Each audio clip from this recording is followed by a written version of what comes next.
Cuma memang dengan adanya this tarif impose ini pasti akan slow down. Jadi karena keputusan itu pasti akan memperlambat keputusan lah. Cuma kalau kita lihat untuk SSCA sendiri, we think that harusnya tahun ini kita masih cukup bisa dibilang optimis lah, karena melihat inquiries yang ada pipeline gitu ya. Kita melihat tahun ini we still can reach our target.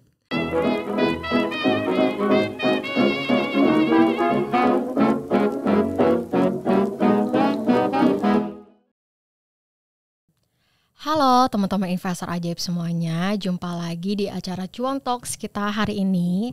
Hari ini pastinya kalau misalnya ngomongin Cuan Talks bersama emiten, kita pasti akan mengundang emiten ya teman-teman, yang pastinya juga akan memberikan insight nih buat teman-teman, apalagi teman-teman punya gitu ya sahamnya. Nah hari ini kita kedatangan emiten di sektor properti, infrastructure, dan juga hospitality, yaitu adalah PT Surya Semesta Internusa atau dengan kode saham SSIA. Nah, kita hari ini udah kedatangan Bu Erlin Budiman ya, selaku VP dari Investor Relations and Corporate Communications. Mungkin kita langsung sapa aja ya Bu Erlin ya. Halo Ibu Erlin, gimana Bu kabarnya? Baik, makasih.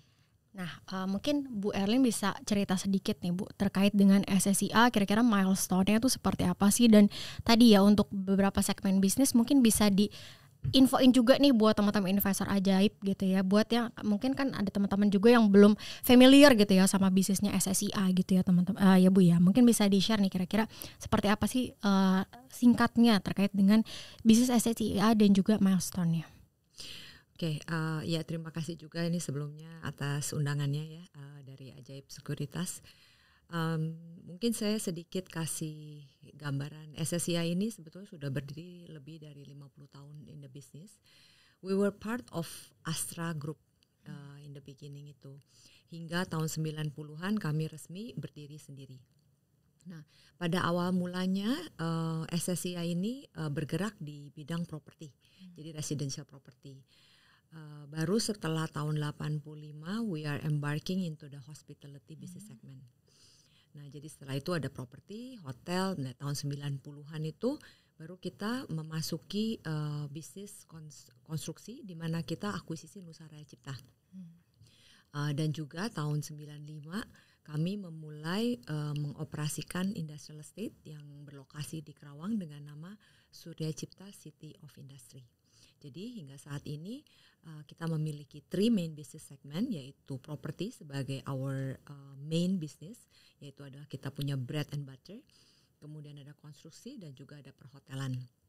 Nah, SSIA sendiri sudah melantai ya di bursa itu sejak tahun 1997.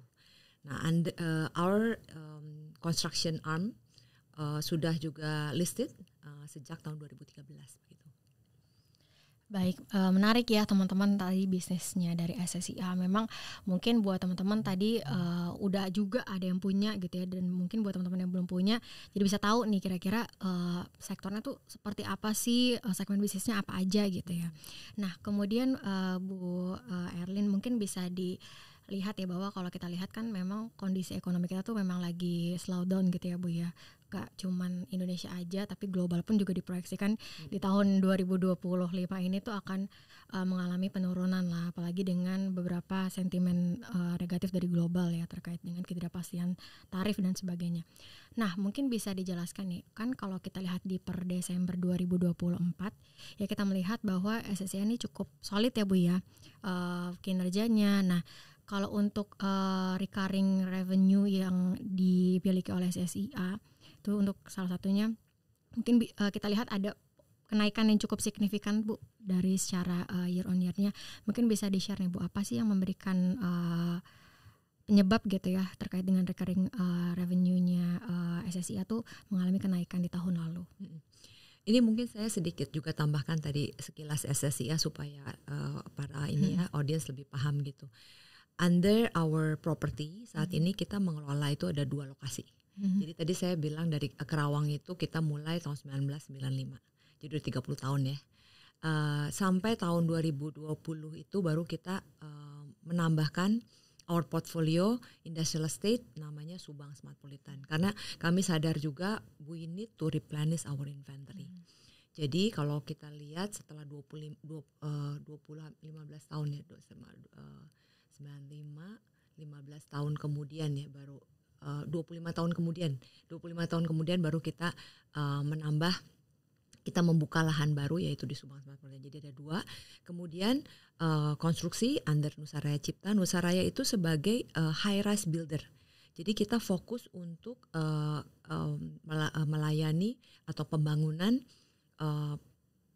high rise untuk sektor swasta atau private ya. Kemudian Nusaraya juga membangun toll road dan juga membangun pabrik. Nah, terakhir hotel kami itu ada 5-star hotel ada di 3 lokasi. Jadi 1 di Jakarta, 2 di Bali. Kemudian itu yang 5-star, yang 3 bintang 3 di mana brandnya itu kita kelola sendiri. Kalau tadi yang 5-star itu kita hire operator. Jadi dari Melia dan juga dari Hilton.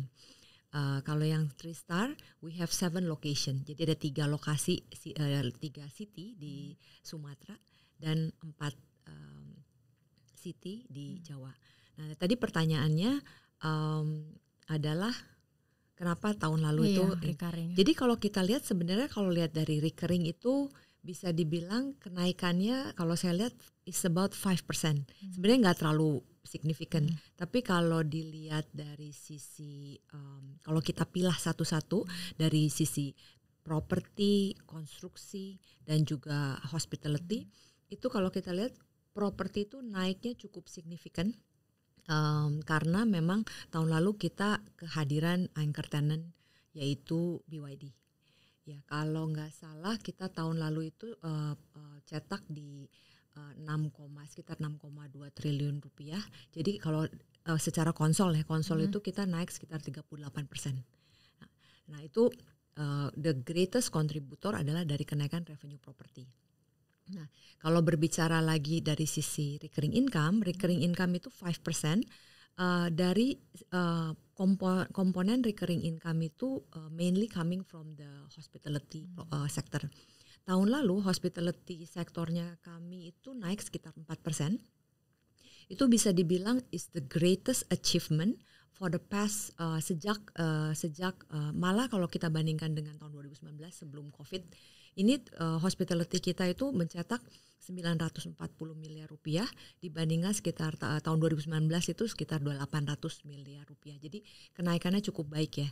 Nah dari komponen recurring itu kita lihat penyumbang terbesarnya adalah hospitality. Selain juga karena adanya increase dari revenue itu dari maintenance fee yang kita koleksikan dari our tenant di Kerawang ya secara in particular. Baik, menarik ya Bu Erlin. Tadi kan ada beberapa segmen bisnis dari properti, infrastruktur, construction gitu kan ya, sama tadi ada hospitality juga. Nah tadi kalau misalnya untuk paling besarnya menyumbang kontribusi terhadap revenue tuh bisa dibilang sektor yang mana tuh Bu? Segmen yang mana? Kalau revenue ini interestingnya SSIA tuh memang ini kalau kita lihat dari revenue kontribusi terbesar itu dari konstruksi. Itu dari tahun ke tahun memang konstruksi itu penyumbang revenue paling besar karena the nature of the contract itself because is high rise building besar-besar, cukup besar lah, ratusan miliar gitu. Kadang-kadang satu kontrak gitu.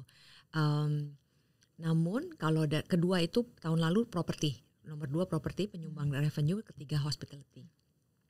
Nah, namun kalau kita lihat dari sisi komposisi EBITDA-nya itu 50% itu disumbang dari properti. Kemudian disusul oleh konstruksi dan juga kemudian baru hospitality. Mungkin saya lanjut juga ada hubungannya dengan margin. Kenapa ya revenue-nya paling besar construction tapi secara EBITDA-nya paling besar properti. Ini karena properti itu yang tadi saya juga sudah bilang bahwa menjadi bread and butter or main business of SSIA. Kalau di capital market pun selalu yang diutamakan adalah our industrial estate ya. Jadi secara margin revenue-nya properti itu bisa menyumbangkan generate 50 to 60% gross margin. Bottom line-nya sekitar 20%. Itu properti. Lalu kalau construction itu sekitar gross margin 9 to 10%. Kemudian net profit sekitar 3 to 4%. Jadi kalau dilihat karena jasa ya, is quite small margin gitu. Tapi is coming from a massive bisa dibilang massive numbers ya. Tapi perlu diingat juga walaupun memang ini Nusaraya marginnya cukup bisa dibilang 1 digit ya, tapi Nusaraya ini never experience loss. Jadi sejak its beginning selalu untung gitu. Bahasanya the construction company is healthy. Malah sejak 2013 sejak IPO selalu memberikan distribusikan dividen selalu gitu ya. Tidak pernah absen gitu. Terus lalu kalau hospitality sendiri gross marginnya itu cukup tinggi. 60-65%, karena memang the nature of 5-star hotel secara tiket price itu memang cukup tinggi ya. Namun harus diingat bahwa di hospitality itu kita ada fixed cost dan juga ada depreciation expense, ada interest expense yang menyebabkan bottom line-nya kalau bisa dilihat dibandingkan dengan properti cukup jauh. Hospitality kami itu generate sekitar varies ya sekitar 5 to 8% per annum. Berarti paling banyak tetap properti ya Bu ya? Iya, betul. Properti kalau memang kita jualan lahannya banyak. Karena kalau bisa dilihat kan penjualan lahan itu cukup bisa dibilang fluktuasi ya. Tahun lalu kita jual lahan besar, generate revenue-nya tinggi, jadi kemudian angkanya juga cukup naik ya.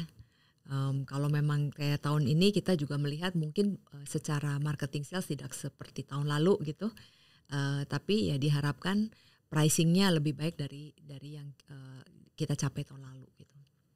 Baik, mungkin kita tadi udah tahu ya teman-teman ya margin yang paling tebal tuh yang mana. Terus kemudian tadi kita juga tahu ya paling banyak menyumbang atau kontribusi untuk revenue dari segi top line-nya dan juga bottom line-nya tadi ya Bu ya, sampai ke net income-nya juga disebutin ya teman-teman ya. Nah ini menarik lagi nih Bu, karena kan kalau kita lihat bisnis SSIA tuh portofolio tuh dari Sabang sampai Merauke gitu lah ya, bisa dikatakan tuh penyebar di seluruh Indonesia. Nah kira-kira tuh untuk saat ini land bank yang dimiliki oleh SSIA itu berapa sih Bu, dan kira-kira ntar ke depannya mau dibangun apa gitu? Tadi saya infokan juga ya, seperti tadi sudah disebutkan, Kerawang itu kita mulai beroperasi 1995. Lalu if we remember 2010-2011 itu adanya ekspansi besar-besaran dari sisi otomotif. Jadi if you see the Japanese companies automotive automaker itu mereka do expansion. Jadi tahun 2010-2011 itu kita banyak sekali jualan lahan dari Kerawang.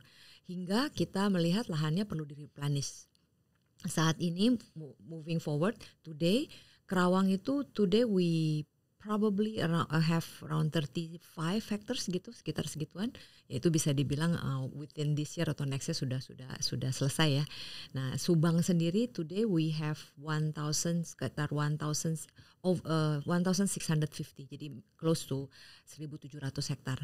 Nah, ini karena Subang ini kalau lihat dari license-nya yang kita kelola itu sekitar 2.700. Jadi kalau license-nya dulu di Kerawang 1.800, ini bisa dibilang ini ya hampir 1.400 ini hampir double dari yang lisensinya di Kerawang.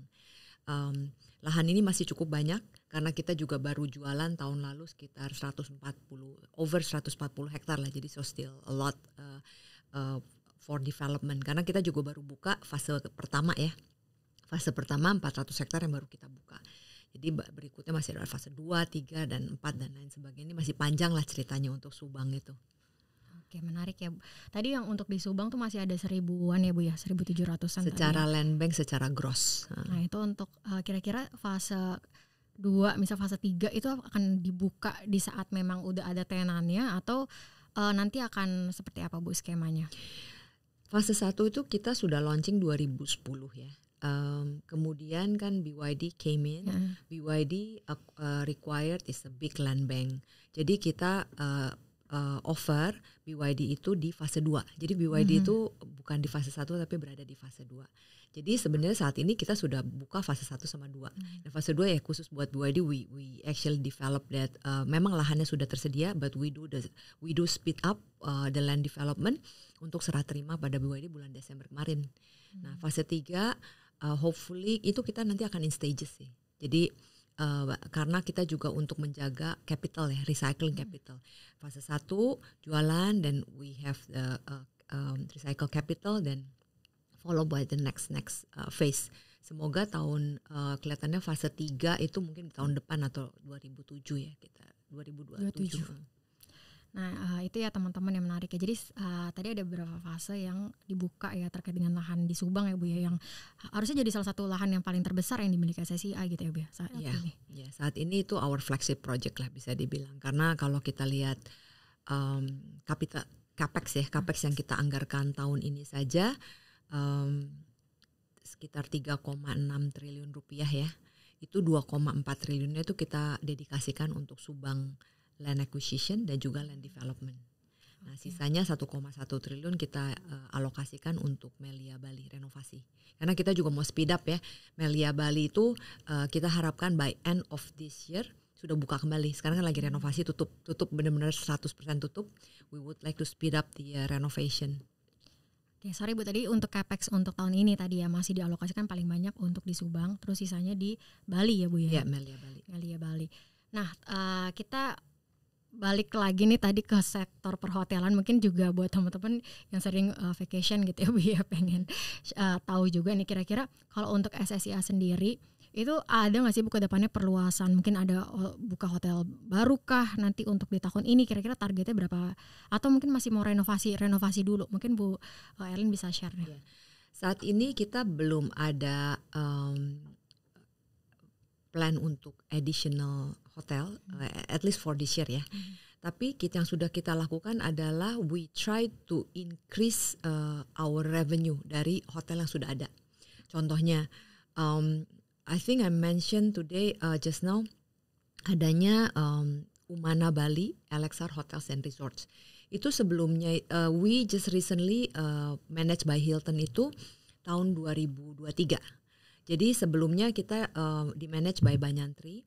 We think that with switching to Hilton ya, kita bisa embarking our market. Jadi nggak cuma Asia yang memang Banyantri cukup kuat di Asian market. We are trying to embark our expand our market not only Asia but also Eropa, Amerika, Australia dan ya globally gitu ya. So diharapkan juga revenue yang di-generate oleh Umana ini hopefully ya akan jauh lebih baik when it dibanding 2 tahun sebelumnya ya sebelum di-manage by Hilton. Ya karena kita melihat dengan adanya ada opportunity Hilton Honors itu kalau nggak salah ada berapa juta Hilton Honors member yang kita bisa tap into gitu. So that's one. Number 2, Melia Bali. Jadi Melia Bali ini is very interesting hotel karena tahun 85 kita belum melakukan major renovation. Tapi hotelnya itu bisa dibilang cukup laku terus. Hingga kita harus mengambil keputusan juga ya karena harus adanya renovasi, dan we think that with this renovation kita akan mengenerate much better revenue dari sebelumnya dan juga dengan different concept gitu. Karena sebelumnya adalah seperti hotel seperti biasa jualan kamar, lalu ada bed and breakfast dan juga restoran. Sekarang akan kita ganti menjadi Paradisus by Melia Bali nanti Desember ini. Jadi brandingnya juga ganti ya Bu ya, namanya ganti. Operatornya masih sama Melia, tapi secara konsep hotelnya berubah ya.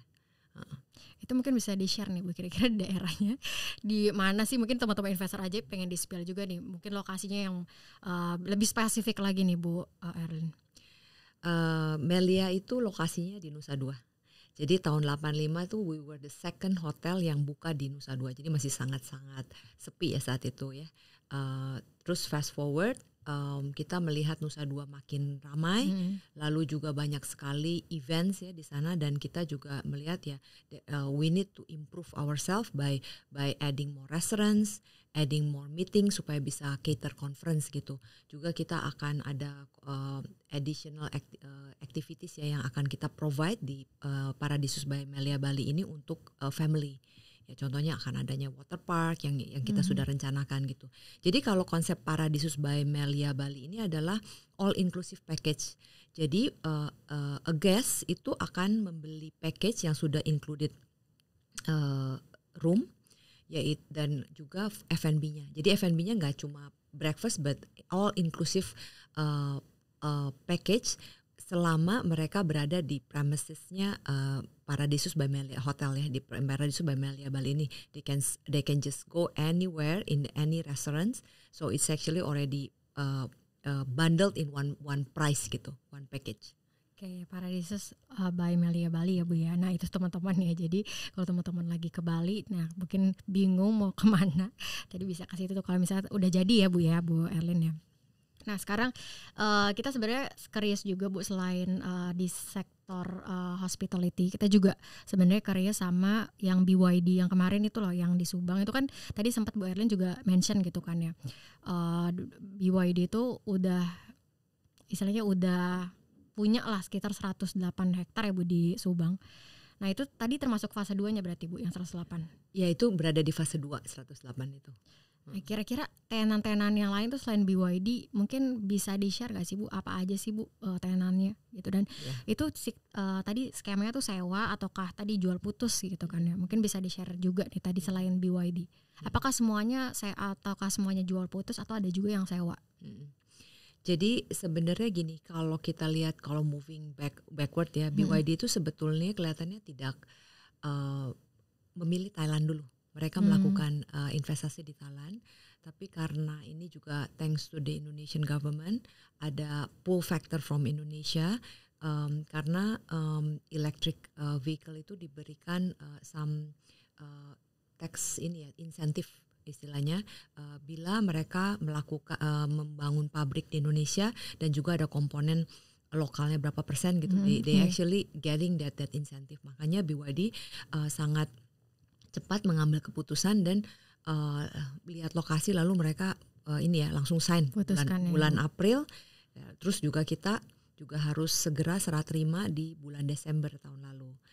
Nah BYD juga ada tambahan ekspansi ya, sekitar 18 hektar yang sudah kita tanda tangan, ini kemungkinan akan serah terima juga di Q2. Cuma kalau dibilang memang mereka menjadi first anchor tenant, namun sebenarnya our first tenant itu bukan BYD. Jadi kalau kita moving backward ya, 2020 itu kita launching ya. Terus kita juga sangat-sangat tidak bisa prediksi bahwa COVID itu berkepanjangan. Sampai tahun 2022 baru kita mendapatkan our first tenant. Datangnya dari Jepang. Kita jualnya juga baru ini ya, cukup small plot, yaitu 2 hektar. It's a Japanese company, kemudian baru tahun berikutnya jual lagi 2 hektar. Dia kecil-kecil dan BYD came in 108 hectares ya. Jadi kenaikannya cukup sangat-sangat signifikan. I think it's about 700% kalau bisa dilihat year on year gitu. Nah, tahun lalu memang nggak cuma BYD aja ya yang masuk ke kita itu. We also have a toys company coming from China.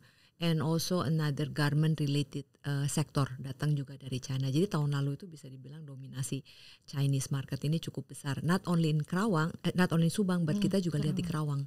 Kerawang juga kita berhasil cater EV motorcycle maker dari China. Namanya Yadea atau kalau dipanggil Yadi.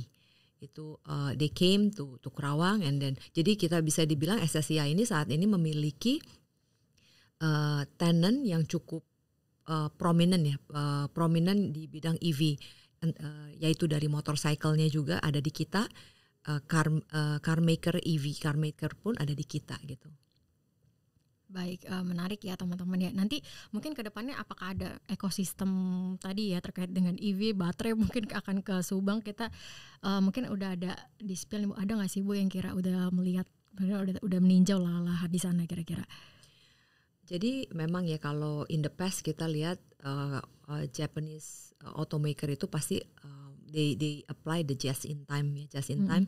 Jadi all the supply chains-nya akan follow gitu ya. This time ini karena BYD itu bisa dibilang end to end car maker, they actually have the battery maker as well ya. Jadi BYD sendiri juga sebenarnya akan membuat battery. We'll see if they will require another ada ini ya, ada tambahan lahan yang dibutuhkan untuk baterainya. Nah, sebenarnya bulan Februari kemarin kami juga diundang sih ke China untuk kita diintroduce kepada mereka punya BYD supply chains. So that's a very good thing. Ini kita lagi lihat juga ada beberapa companies lagi mulai site visit ke Subang.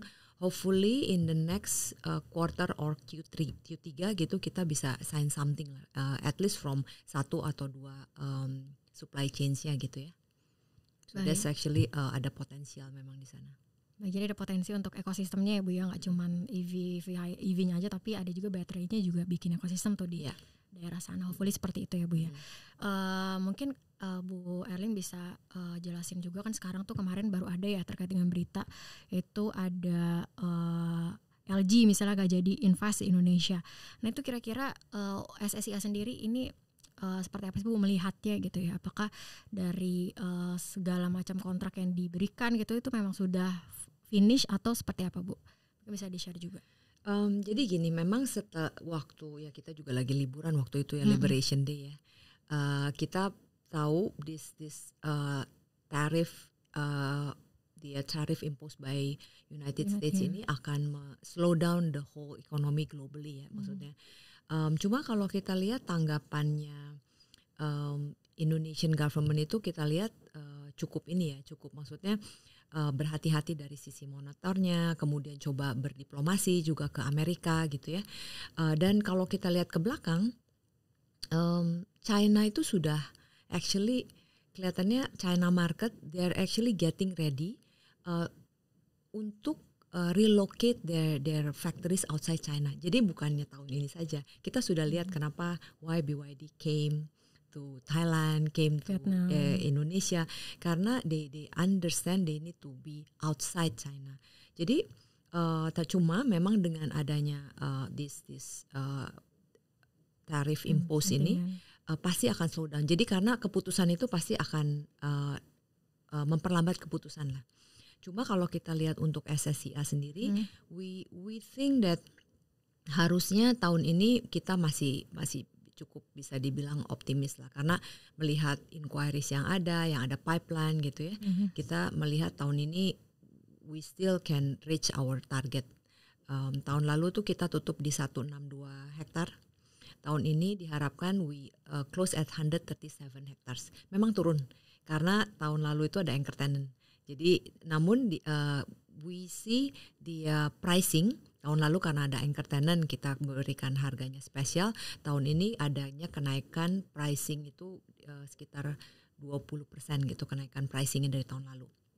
Jadi all and all pricingnya 15% 15 to 20%. Increase-nya ya, increase pricingnya. Jadi all and all kita harapkan dari sisi properti ada kenaikan lah sekitar 15 to 20% juga gitu. Baik, itu ya teman-teman ya tadi strategi yang dilakukan SSIA di tahun ini ya tadi prospeknya juga udah dijelaskan panjang lebar. Nah mungkin ini terakhir nih Bu, kira-kira untuk aksi korporasi ke depan, apa ini mungkin ya ditunggu investor juga. Kira-kira ada nggak sih kejutan dari SSIA yang akan RUPS nanti di Juni ya Bu ya? Iya Juni. Ya ini gini, saya juga banyak sekali yang mendapatkan pertanyaan ujung-ujungnya mau tanya untuk dividen atau apa. Kalau kita lihat ke belakang.